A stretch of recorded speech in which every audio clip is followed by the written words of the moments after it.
बिल्ली थैले से बाहर आ गई। अमेरिका ने वेनेजुएला पर हमला क्यों किया? आखिर डोनाल्ड ट्रंप ने एतराफ़ कर ही लिया। अमेरिका की नज़रें वेनेजुएला के तेल पर थी। कितना अच्छी क्वालिटी का तेल वेनेजुएला से निकालकर अमेरिका मुंतकिल किया जाएगा? आमिर रज़ा मेरे साथ मौजूद हैं, उनसे बात करते हैं। आमिर भाई, सारी बात खुलकर सामने आ गई।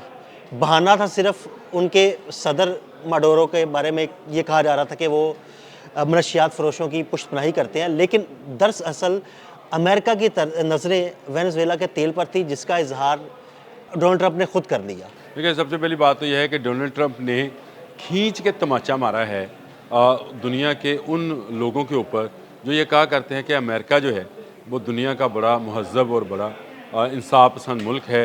बाकी मुल्क जो हैं वो शायद रहने के काबिल नहीं है, तो अमेरिका एक ऐसा मुल्क है जहाँ पर रहा जा सकता है। तो ये एक नहीं, दो नहीं, तीन नहीं, कई मरतबा अमेरिका साबित कर चुका है कि वो वियतनाम पर गया तो वियतनाम के ऊपर कब्ज़ा करना चाहता था और वियतनाम के ज़रिए वो चीन पर हमलावर था। गो के वियतनाम में उसको शिकस्त हुई। उसके बाद वो इराक़ में गया, इराक़ का सारा तेल चूस गया। बिल्कुल। इराक़ इस वक्त खाली है तेल से। ये इराक़ इस्लामी दुनिया की एक बड़ी ऑयल पावर थी जिसको खाली कर दिया गया। और जब ये तेल खाली हुआ तो उसकी नज़रें जो हैं अब जाकर टिकी हैं वेनेजुएला के तेल पर। और आज डोनाल्ड ट्रंप ने ट्रुथ सोशल पर जाकर इसका इतराफ़ भी खुले लफ्ज़ों में कर दिया। उन्होंने ये कहा कि हमने वहाँ से 50 बिलियन बैरल ऑयल जो है वो लेना है। 20 से 50 बिलियन बैरल ऑयल, इसका मतलब ये है कि आने वाले कई साल तक अमेरिका को किसी दूसरे मुल्क से तेल जो है लेने की ज़रूरत नहीं पेश आएगी। ना सिर्फ लेने की ज़रूरत पेश नहीं आएगी, बल्कि यही तेल वो दूसरे ममालिक में फ़रोख्त किया करेगा और उससे पैसा कमाएगा। देखें, वॉर इकॉनमी जो है ये दुनिया की सबसे बड़ी इकॉनमी है। आदिल भाई, अभी हम जिक्र कर रहे थे जब JF-17 थंडर ब्लॉक 3 का, तो ये कहा गया कि IMF के कर्ज़ों से निजात ये एक जहाज़ दिला सकता है हमें। यही सूरत हाल इस वक्त ये है कि ये दुनिया के जो बड़े ममालिक हैं उनको अपनी इकॉनमी को स्टेबल रखने के लिए, उनको बचाने के लिए, क्योंकि इनकी दिफाई पैदावार और इनके दिफाई अखराजात इतने ज़्यादा होते हैं कि जिसका अंदाज़ा जो है वो कई ममालिक, यानी एक अकेले अमेरिका की फ़ज़ाइया का जो सालाना खर्च है वो दुनिया के कई ममालिक के बजट से ज़्यादा है। बिल्कुल ऐसे ही। वो कहाँ से पूरा होगा?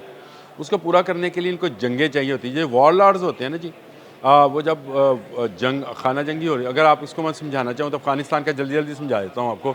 अफ़गानिस्तान में जो वॉर लॉर्ड्स हैं उनकी आमदन क्या है? लूट मार, लूट खसूट, क्योंकि उन्होंने अपने बच्चों को जिनको वो लड़ने के लिए तैयार करते हैं उनको वेपन्स भी देने हैं, उनको खुराक भी देनी है, उनको पैसा भी देना है कि ताकि उनके घर वाले खुद को खुशहाल समझें। यही हाल दुनिया के बड़े ममालिक है, ये वॉर लॉर्ड्स हैं। अमेरिका को नज़र आता था कि आने वाले दिनों में अगर वो कोई बड़ी जंग छेड़ता है तो अखराजात ज़्यादा होंगे। जिस तरह से और अफ़गानिस्तान के अंदर आकर उसने जंग लड़ी तो उसके खर्चे हुए। अब वो सारा अखराजात जो है वेनेजुएला से निकालना चाहता था, इसलिए उसने बहाना बनाया, निकोलस मडोरो और उसकी बीवी को उठाया, उन पर इल्ज़ाम लगाया और आप देख लें 70 दिन के बाद की डेट दी उन्होंने। तो मैंने ये कहा जो खींच के तमाचा मारा है उस दुनिया के लोगों पर जो ये अमेरिका को बड़ा इंसाफ पसंद, बड़ा अच्छा मुल्क करार देते हैं, ये लूटने खसूटने में लगा हुआ है। ना सिर्फ ये, मैं आपको एक अगली खबर देने लगा हूँ कि कुछ अरसा बेशतर निकोलस मडोरस ने सोना भिजवाया है स्विट्ज़रलैंड में। स्विस अकाउंट्स के अंदर सोना भिजवाया था जिसकी मालियत अरबों डॉलर है। ये सोने के तमाम ज़ाहिर स्विट्ज़रलैंड के स्विस बैंकों ने मुंजमद कर दिए हैं। देखें अब ये कितनी बड़ी बदमाशी है कि आप तहफ़्फ़ुज़ के नाम पर किसी से उसके अकाउंट्स लेते हैं, लूट मार कर चले समझे माल लेते हैं या किसी मुल्क का लेते हैं, और उसके बाद जब अमेरिका को ज़रूरत पड़ती है तो आप उसको सीज़ कर देते हैं। तो ना सिर्फ तेल, ये तेल तो अभी बाहर आई, बिल्ली थैले से बाहर आई। आपने बड़ा प्यारा लफ्ज़ बोला था कि बिल्ली थैले से बाहर आ गई। हम समझ रहे थे पता नहीं इसमें क्या कोई शेर छुपा हुआ है। ये शेर नहीं था, बिल्ली थी जो थैले से बाहर आई। और अमेरिका ने जो है वेनेजुएला पर सिर्फ उसके तेल और उसकी मादनी दौलत जिसमें सोना भी शामिल है उसको हासिल करने के लिए जो है उसने ये सारा खेल रचा और निकोलस मडोरो को गिरफ़्तार किया और उस पर मंशियात का झूठा केस बनाया। और उसके बाद अब उसकी नज़रें कोलंबिया पर भी हैं, उसकी नज़रें क्यूबा पर भी हैं और ममालिक के ऊपर भी हैं, मेक्सिको के ऊपर भी हैं। उन पर भी वो कब्ज़ा, अपने इर्द गिर्द के ममालिक पर कब्ज़ा करने के बाद अब अगर आप चाहें तो हम इस पर भी बात कर सकते हैं। अगर व्लॉग लंबा ना हो जाए तो आप दूसरा व्लॉग कर लें कि अब मैं आने वाले वक्त में यूरोप और अमेरिका को एक दूसरे के सामने खड़ा हुआ देख रहा हूँ, क्योंकि अगली नज़रें उसकी यूरोप की एक ऐसी दौलत पर हैं। ऐसे ही है, यूरोप की एक दौलत पर हैं और एक बड़ा और ज़बरदस्त यूरोप खित्ता है के जो तेल की दौलत से माला माल है। उस पर हम अलग से व्लॉग करेंगे। और यूरोप के ममालिक जो हैं वो उसके सामने खड़ा हुआ चाहते हैं। तो ये अमेरिका की बदमाशी जो है ये ज़्यादा लंबे अरसे तक देखी नहीं चलेगी। ये छोटे छोटे ममालिक हैं जैसे वेनेज़ुएला, कोलंबिया, क्यूबा, मेक्सिको। फ़ौजें जो हैं इनकी बहुत कमज़ोर सी फ़ौजें हैं। गलती इन ममालिक की अपनी है कि इन्होंने कोल्ड वार के दिनों में जब सर्द जंग जारी थी रशिया और अमेरिका की, उस वक्त अपनी दिफा को मजबूत नहीं किया। ये लोगों को खुश करने के लिए अपना तेल और सोना जो है देते और बेचते रहे और उससे अयाशी करते रहे, मंशियात का इस्तेमाल करते रहे, कार्टल्स बनाते रहे। इन्होंने दिफाई टेक्नोलॉजी पर तवज्जो नहीं दी और जो मुल्क दिफाई टेक्नोलॉजी पर तवज्जो नहीं देते हैं उनका हाल वेनेज़ुएला जैसे होता है। कल हमने इस पर बात की थी कि पाकिस्तान का खुशनसीब मुल्क है। मैं दोबारा दोहराना चाहता हूँ तो दोहरा दूँ कि पाकिस्तान खुशनसीब मुल्क है कि एटमी क़ुव्वत है और पाकिस्तान का दिफा मजबूत हाथों में है, इसलिए इसकी तरफ कोई बुरी नज़र से नहीं देख सकता। लेकिन वेनेज़ुएला का हाल देख लें।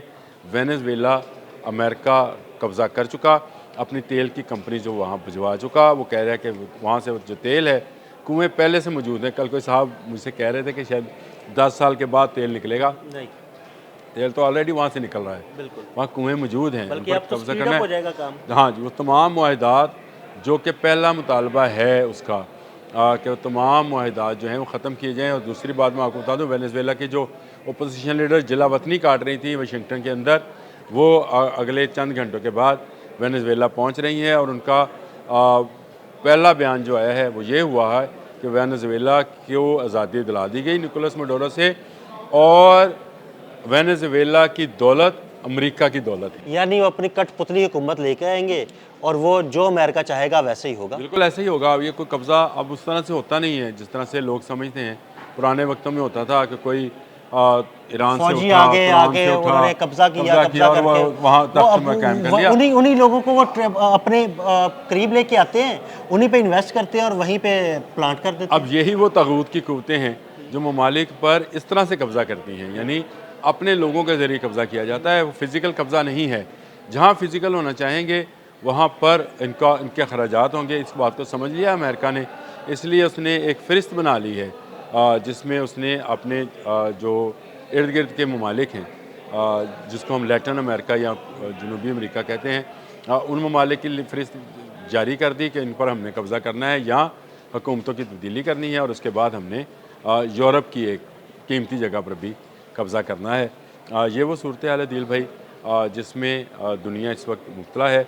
और दुनिया में आपको बता दूँ जंग अज़ीम या बहुत बड़ी जंग के बिल्कुल करीब पहुंच गई है, क्योंकि आहिस्ता आहिस्ता अमेरिका का लालच और अमेरिका की हिर्स जो है वो दुनिया को जंग के मैदान में धकेल रही है।